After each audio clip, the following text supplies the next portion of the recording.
말씀의 제목은 닫힌 기도와 열린 기도, 닫힌 기도와 열린 기도라는 제목으로 주의 말씀을 나누도록 하겠습니다.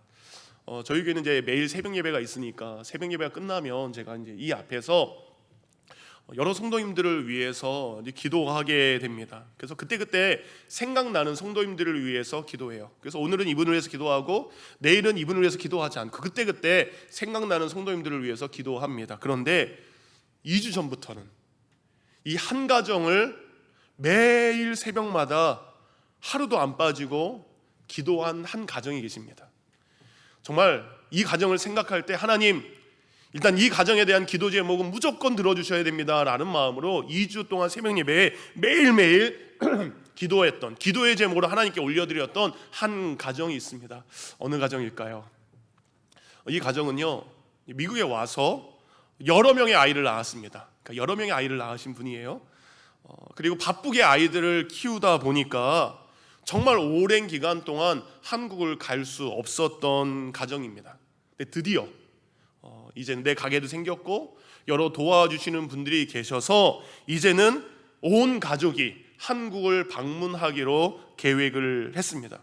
그런데 갑자기 아내 집사님이 코로나를 걸리고 갑자기 남편 집사님이 코로나를 걸리기 시작합니다. 그러면서 그렇게 계획했던 이 한국 방문에 차질이 생겼기 때문에 날마다 이 가정을 위해 기도했습니다. 이 온 가족이 이때를 위해서 얼마나 하나님께 기도했을까. 몇 달 전부터 기쁨으로 감사로 정말 한국 가는 그날을 손꼽아 기다렸을 것입니다. 그래서 남편 집사님에게 지난주도 그렇고 이번 주도 그렇고 제가 전화하면서 이렇게 했어요. 집사님, 기도하고 있습니다. 기도하고 있으니까 가실 수 있습니다. 갈 수 있습니다. 믿으시기 바랍니다. 그래서 제가 전화할 때마다 계속해서 괜찮습니다. 가실 수 있습니다. 집사님, 일단 그날 출발하기 전날 여러 곳에다 예약하세요. 그래서 코로나 검사를 한 곳에서만 받지 말고 여러 곳에서 검사 받으면 그래도 그 중에서 한 곳은 음성이 나올 겁니다. 이런 마음으로 이야기까지 했습니다. 왜 이러냐? 제 마음 가운데 이 두 분이 이 코로나에 감염된 것이 이제 교회라는 생각이 들었기 때문입니다. 그래서 마음이 굉장히 좀 무거운 마음이 있어서 정말 새벽마다 이분들을 위해 기도했습니다. 이렇게 기도했어요. 하나님, 제가 이 집사님에게 어떻게 얘기했는지 아시잖아요. 된다라고 그랬습니다. 갈 수 있다라고 하나님 얘기했습니다. 하나님 다 아시죠? 이 가정 이번에 한국 꼭 가야 합니다. 하나님, 코로나 걸렸어도 음성 나오게 해주세요. 음성 나와서 무조건 한국 갈 수 있게 하나님 응답해 주셔야 됩니다 라고 제가 정말 새벽마다 기도했습니다. 지금 이 순간 제가 그렇게 오랫동안 아침마다 기도했던 그 기도의 응답이 어떻게 됐는지 여러분에게 말씀드리겠습니다. 제가 계속해서 어떤 말씀 전하고 있어요? 사도행전 속에 나타난 기도라고 했습니다. 그럼 여러분들에게 이렇게 얘기해야 돼요. 보십시오 여러분, 기도했더니 하나님이 응답하셨습니다. 여러분, 그러니까 무엇이든지 기도하세요. 하나님은요, 여러분이 무엇을 기도하든지 다 응답하실 것입니다 라고 제가 여러분에게 이야기해야 됩니다. 그렇게 이야기를 할 수 있기를 정말 간절히 바랬습니다. 그런데 여러분, 그렇게 기도했는데, 이렇게 설교를 준비했는데 제가 원했던 특별한 일들, 놀라운 일들은 일어나지 않았습니다. 오히려 계속해서 양성 판정을 받으시면서 티켓도 구하기가 힘들어졌고, 그리고 가격이 너무 많이 올랐죠. 그래서 이번에 한국 가는 여정을 아예 취소하셨어요. 마음이 제가 너무 상했어요. 자주 한국 가는 분들이라면 그래도 이해가 되는데, 하나님 10몇 년 만에 가신대요. 14년, 15년 만에 한국 가는 거예요. 근데 온 가족이 겨우 시간 맞춰서 이번에 힘들게 가게 됐는데, 하나님 왜 저의 이런 기도에 응답하지 않으세요? 그래서 제가 하나님께 굉장히 서운했습니다. 굉장히 서운했어요. 근데 혹시 여러분도 저처럼 기도해 본 적 있지 않으십니까? 이미 자신이 원하는 기도의 응답을 정해놨습니다. 하나님, 이렇게 기도 응답해 주셔야 됩니다. 하나님, 다른 건 바라지 않습니다. 이렇게만 내가 기도하는 대로만 하나님 이루어 주시면 됩니다 라고 여러분 이미 답을 정해놓고 기도하지 않으셨습니까? 빌립보서 4장 13절은 이렇게 말씀하고 있어요. 내게 능력 주시는 자 안에서 내가 모든 것을 할 수 있다, 할 수 있다, 할 수 있다. 우리는 이 말씀을 굳건하게 믿고 있습니다. 그러니까 모든 것을 할 수 있는 그 하나님이 우리의 기도를 들으신 하나님입니다. 그렇기 때문에 우리는 그렇게 생각해요. 내가 무엇을 기도해도 하나님은 다 응답해 주시고 내가 원하는 것은 무엇이든지 다 들어주셔야 된다라는 생각을 가지고 우리는 기도를 합니다. 네, 여러분, 저처럼 이미 응답을 정해놓고 하는 기도를 닫힌 기도라고 하는 겁니다. 그 닫힌 기도는 하나님께서 원하시는 바른 기도가 아니라는 것입니다. 내게 능력 주신 자라에서 내가 모든 것을 할 수 있습니다. 이 말씀을 정말 어떤 분이 너무나 기가 막히게 해석하셨습니다. 이 말의 뜻은 이것입니다. 내 안에 거하시는 분의 능력으로 나는 무슨 일이든 겪을 준비가 되어 있습니다. 다시 한번 말씀드립니다. 내게 능력 주신 자라에서 내가 모든 것을 할 수 있습니다. 이것의 원뜻은 내 안에 거하시는 주님의 능력으로 나는 이 일이든지 저 일이든지 어떤 일이든지 겪을 준비가 다 되어 있습니다 라는 뜻이 이 말씀의 원래의 의미라는 겁니다. 우리의 스스로의 능력으로는 이런저런 상황을 받아들이기가 불가능합니다. 하나님, 왜 이런 일? 이렇게 응답해 주셔야 되는데 왜 내가 원하는 대로 안 했습니까? 받아들이기 너무나 힘듭니다. 그런데 이것의 진정한 기도는 주님께서 주시는 능력이 내게 있기에 어떤 상황이든지 주어지는 그대로 모든 상황을 다 겪을 수 있는 이 바울의 기도가 바로 열린 기도고 우리가 해야 될 열린 기도의 참된 모습입니다. 그러니까 자신에게 찾아온 배고픔과 배부름, 때로는 비천함과 풍부함, 기쁜 일이든지 슬픈 일이든지 어떠한 일이든지 그대로 받아들일 수 있는 기도가 바로 열린 기도라는 겁니다. 그래서 사도 바울은 빌립보서 4장 11절에 이렇게 기도합니다. 나는 어떠한 형편에서든지 자족하기를 배웠노니. 하나님, 어떤 형편, 어떤 일이 생겨도 나는 괜찮습니다. 배부른 일이 생겨도 좋겠지만 배고픈 일이 생겨도 저는 괜찮습니다. 내가 풍부하게 부유하게 살고 싶습니다. 그런데 하나님, 내가 비천하게 살아도 나는 그 상황을 받아들이겠습니다. 하나님, 날마다 행복하게 살고 싶습니다. 우리 가정 기쁘게 살고 싶습니다. 그럴 때는 우리 가정이 눈물을 흘린 일이 생겨도 저는 그 일을 받아들이겠습니다. 여러분, 저의 기도는 닫힌 기도였습니다. 저는 그 집사님을 위해서 하나님 무조건 음성 나와서 한국 가게 해주세요 라는 닫힌 기도를 해야 되는 것이 아니라 제가 진정 그분을 사랑하고 그분을 위한다면 열린 기도 이렇게 해야 됩니다. 하나님, 이 가정 가운데 일어나는 모든 상황을 두 분 집사님과 우리 아이들이 잘 받아들일 수 있도록 하나님 도와주세요. 하나님, 그리고 이 가정을 향한 우리의 계획보다 하나님께서 계획하신 더 좋은 일들이 이 가정 가운데 이루어지기를 기도합니다. 이것이 우리의 기도, 그리고 저의 기도가 돼야 맞는 것입니다. 우리가 자녀들에게도 마찬가지입니다. 우리가 자녀들에게 너는 이렇게만 해야 돼, 너는 이런 사람이 돼야 돼 라고 말하는 것이 아니라 하나님, 우리 아이가 어떠한 상황 가운데 있다 할지라도 그 하나님의 더 좋은 뜻을 신뢰하며 살기를 원합니다. 이것이 자녀를 향한 우리의 기도가 되어야 됩니다. 오늘 본문 사도행전 12장의 배경은 이렇습니다. 헤롯 왕이 당시 있었어요. 헤롯 왕이 예수님의 12 제자 중에 한 사람인 야고보를, 사도 야고보를 붙잡습니다. 그리고 그를 죽인 것이 오늘 본문의 시작입니다. 사도행전 7장을 보면 기독교 2000년 역사상 최초의 순교자가 바로 스데반 집사님이었다면 12 사도 중에, 예수님의 12 제자 중에 가장 먼저 죽임을 당한 것은 오늘 본문에 기록된 야고보입니다. 야고보는 어떻게 죽었냐? 참수형을 당했습니다.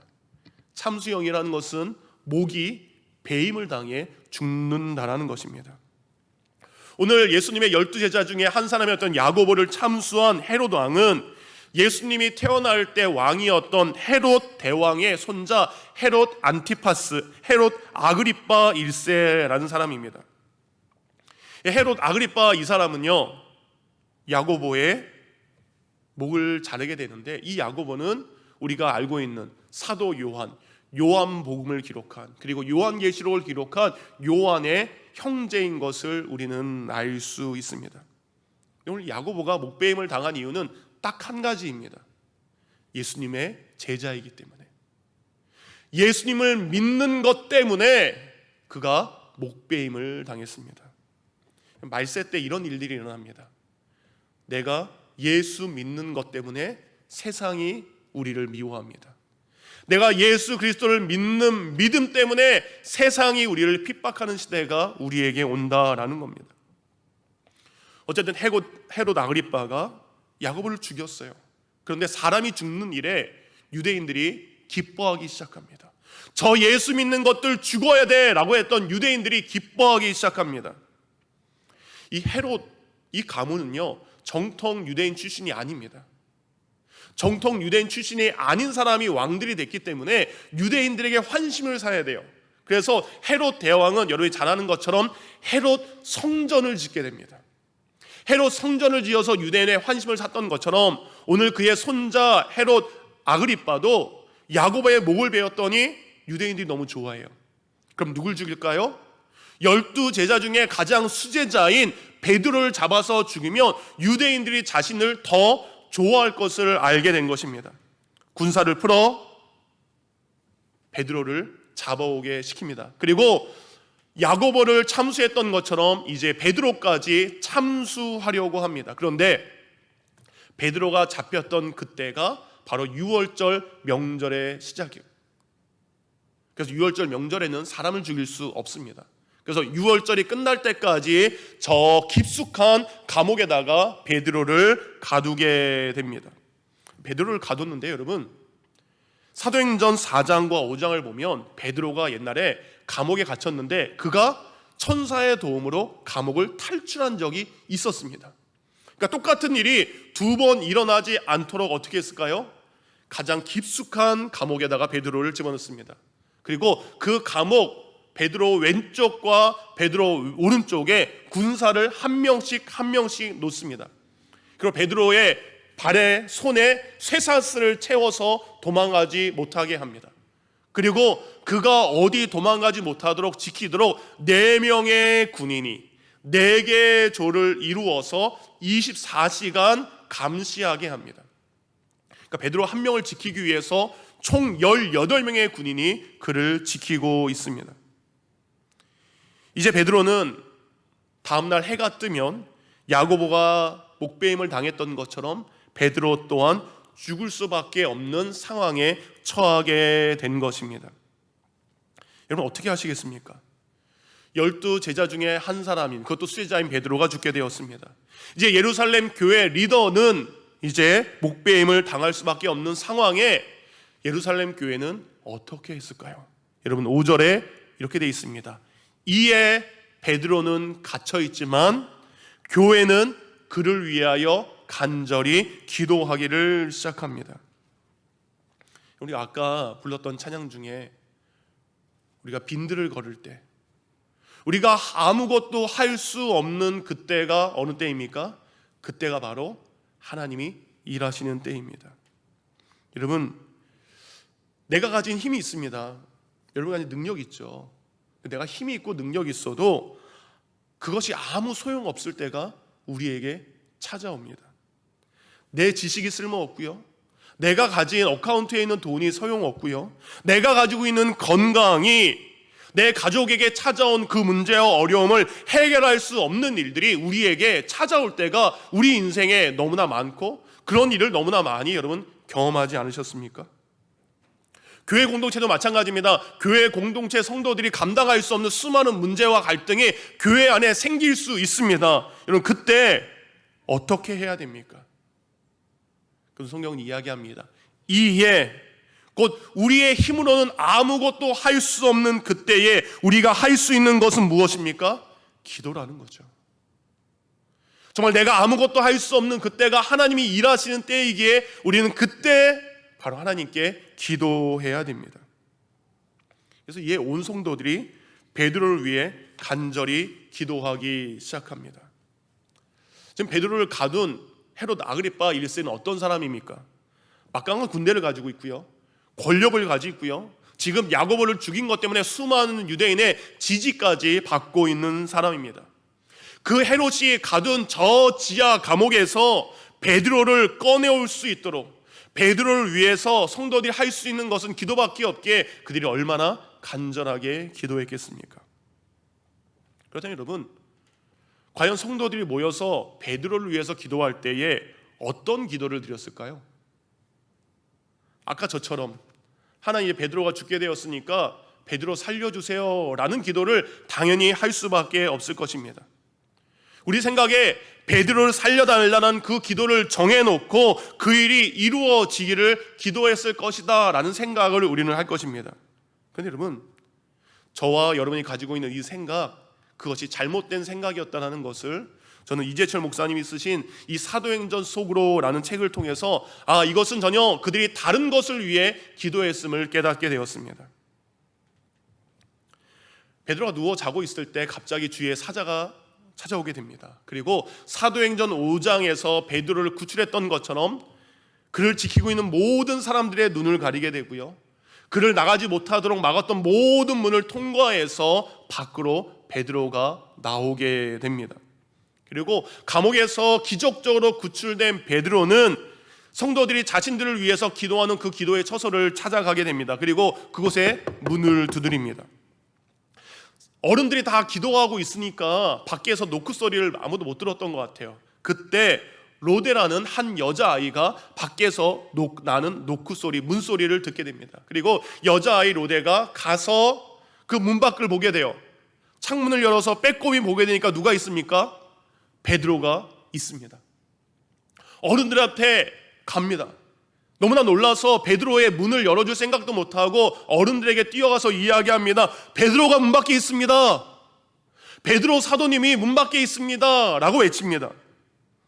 그런데 그 안에서 베드로를 위해서 열심히 기도했던 성도들은요, 그 소녀의 말을 믿지 않습니다. 그리고 오히려 이 노래라는 여자아이를 혼내줍니다. 근데 여자아이가 다시 이야기해요. 나는 거짓말을 하지 않았습니다. 참말입니다 라고 이야기할 때 어른들은 그대 베드로를 지키는 수호 천사일 거야, 네가 헛것을 모았을 거야, 잘못된 것일 거야 라고 이야기를 합니다. 대부분의 목사님들, 저도 그렇게 설교를 했습니다. 그들이 분명히 베드로를 살려달라는 기도를 했을 텐데 베드로가 살아서 나온 것을 보고 뭐예요? 믿지 못하고 있는 거예요. 하나님께서 그들이 원하는 대로 기도 응답을 해서 베드로가 살아서 왔습니다. 근데 로데라는 여자아이가 이야기했는데 사람들이 믿지 못합니다. 그들의 불신의 기도를 많은 사람이 책망하기도 합니다. 그런데 이 부분을 이재철 목사님이 이렇게 설명을 하십니다. 만약 그것이 사실이라면, 예루살렘 교회 성도들의 기도가 불신의 기도, 기도하고 못 믿는 기도가 사실이라면 그 불신의 기도를 오늘 본문 속에 기록할 가치나 필요가 없습니다. 누군가가 그렇게 말한다면 그것은 예루살렘 교인들에 대한 모독입니다. 예루살렘 교회 교인들은 자신의 생명을 걸고 예수 그리스도를 따랐던 사람들입니다. 예루살렘 교회 성도들은 자신의 소유를 모두 내어놓고 모두 함께 사용하는 예수를 닮은 자들이었습니다. 그들은 주님의 가르침을 자신의 삶으로 실천하는 사람들이었습니다. 한마디로 그들은 모두 진짜 예수쟁이들이었습니다 라는 기록을 하시게 됩니다.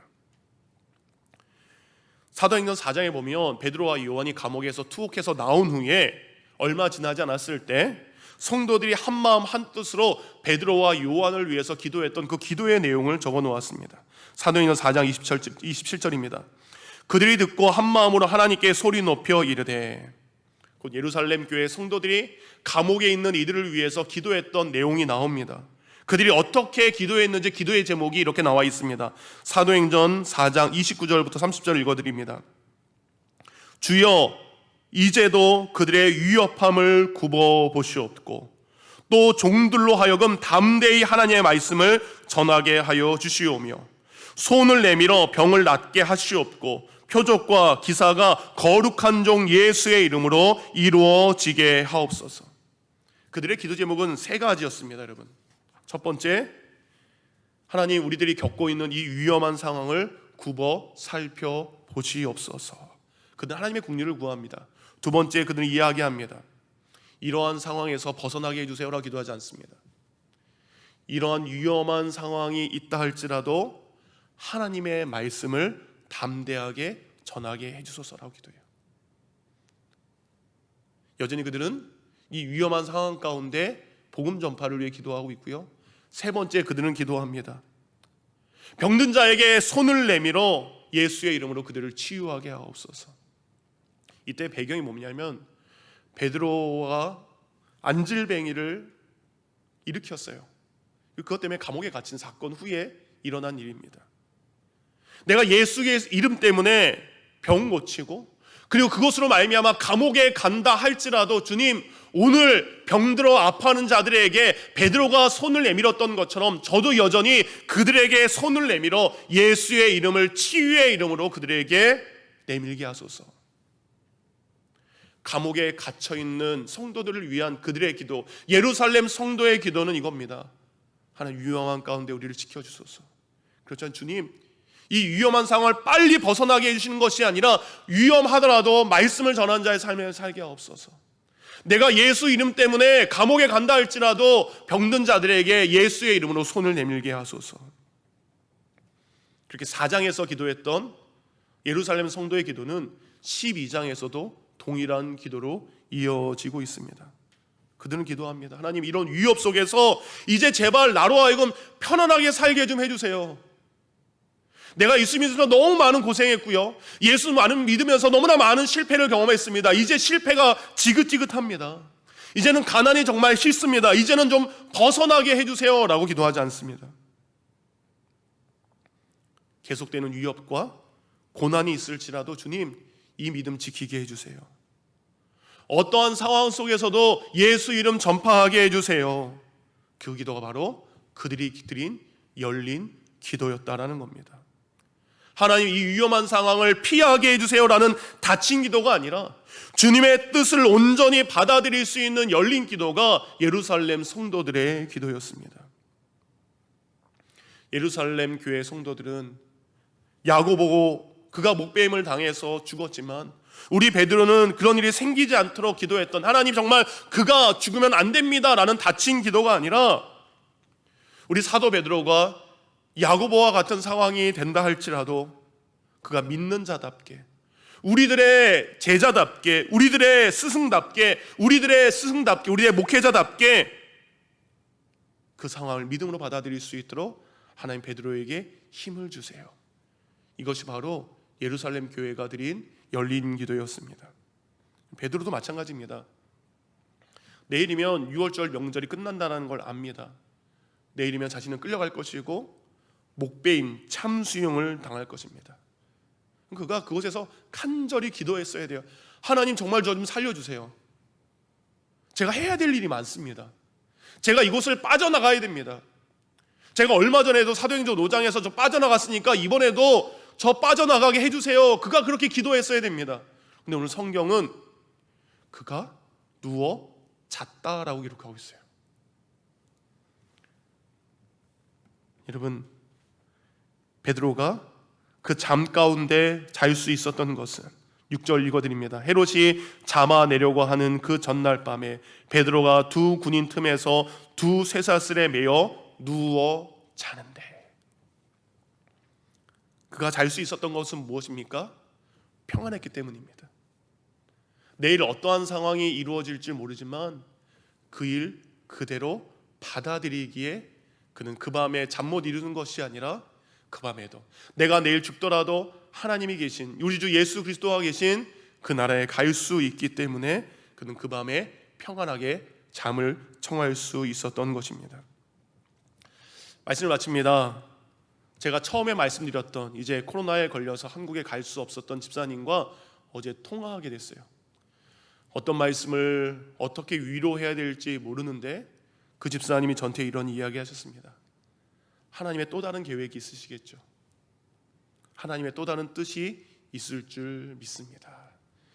목사보다 더 나은 믿음을 가지고 계신 분이 우리 교회 집사님들이십니다. 사랑하는 성도님들, 그 믿음의 고백대로 그 가정 가운데 더 복된 일들이 일어날 줄 믿습니다. 여러분의 기도도 마찬가지입니다.